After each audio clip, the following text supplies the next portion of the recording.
తిరుమలకు వచ్చిన ప్రతి భక్తుడు వెళ్లిన తర్వాత టీటీడీ సేవలు గుర్తుపెట్టుకునే విధంగా ఉండాలి అన్నదే తమ ఆలోచన అంటున్నారు టీటీడీ ఈవో శ్యామలరావు. గత 6 నెలలుగా భక్తులకు మెరుగైన సౌకర్యాలు కల్పించామన్నారు. సీఎం సూచనలతో భక్తుల సౌకర్యాలపై ప్రత్యేకంగా దృష్టి పెట్టామన్నారు. తిరుమల విజన్ 2047 విజయవంతం చేయడానికి చర్యలు తీసుకుంటున్నామంటున్నారు ఈవో. తిరుమల తిరుపతి దేవస్థానం గత 6 నెలలుగా భక్తులకు మెరుగైన సౌకర్యాలు అందజేయడానికి అనేక చర్యలు తీసుకుంది. గౌరవ ముఖ్యమంత్రి గారి ఆదేశాల మేరకు సాధారణ భక్తుల మీద ఎక్కువగా ఫోకస్ పెట్టడం జరిగింది. ఎందుకంటే మిగిలిన వాళ్ళు ఏదో రకంగా మేనేజ్ చేసుకుని వెళ్ళిపోతారు, దర్శనాలు చేసుకుంటారు, అకామిడేషన్ బుక్ చేసుకుంటారు. కానీ సాధారణ భక్తులకి పెద్దపీట వేయాలి, వారిని జాగ్రత్తగా చూసుకోవాలి అనేది గౌరవ ముఖ్యమంత్రి గారు ఇచ్చిన ఆదేశాలు. తిరుమల క్షేత్రం యొక్క ఈ దివ్య క్షేత్రం యొక్క పవిత్రతని కాపాడాలి. ఏ కార్యక్రమం చేసినా సరే. శంకర్ గారు ఫుడ్ కార్ట్ బిజినెస్ చేస్తూ నెలకి 1,00,000 వరకు సంపాదిస్తున్నారు. మీరు వీరి నుండి ఈ బిజినెస్ గురించి నేర్చుకోవాలా? అయితే ఫ్రీడమ్ యాప్ని డౌన్లోడ్ చేసుకోండి. పవిత్రతని పెంపొందించే దిశగా ఉండాలనేది గౌరవ ముఖ్యమంత్రి గారి ఆదేశాలు. అలాగే భక్తులు తిరుమల క్షేత్రానికి వచ్చిన దగ్గర నుంచి వెళ్ళేదాకా వారికి తిరుమల తిరుపతి దేవస్థానం అందించే సేవలన్నీ కూడా భవిష్యత్తులో గుర్తుంచుకునేలాగా సంతోషకరంగా వెళ్ళాలనే దిశగా అన్ని చర్యలు తీసుకోవడం జరిగింది.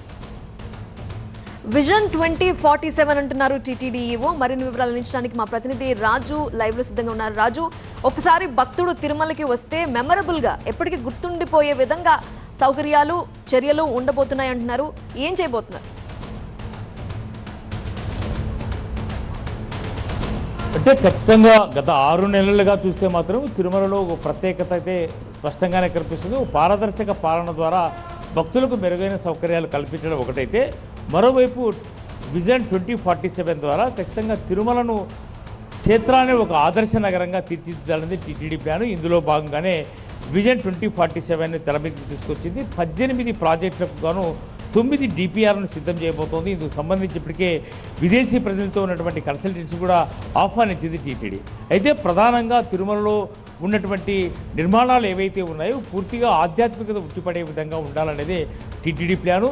ఈ రకంగా 2017 ఉన్నటువంటి ఇన్ఫర్మేషన్ ఆధారంగానే 2019 తుడా మాస్టర్ ప్లాన్కు అనుగుణంగానే తిరుమలలో జోనల్ ప్లాన్ అమలైంది.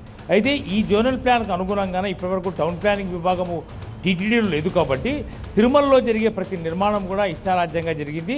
ఇప్పటి వరకు 45 గెస్ట్ హౌస్ల నిర్మాణాల్లో అనేక తప్పిదాలు జరిగాయి. ఎందుకంటే వాళ్ళకి ఎవరైతే డోనర్ తనకు సంబంధించిన పేర్లు పెట్టుకోవడం ద్వారా ఆధ్యాత్మికతకు లేదంటే పవిత్రతకు భంగం కలిగే అవకాశం ఉంటుంది. కాబట్టి ఖచ్చితంగా టీటీడీ సూచించినటువంటి పేర్లనే పెట్టాలనేదే టీటీడీ ముందున్నటువంటి ప్లాన్. ఇప్పటికే తొలి పాలక మండలి సమావేశంలోనే ఈ మేరకు నిర్ణయం తీసుకున్నారు.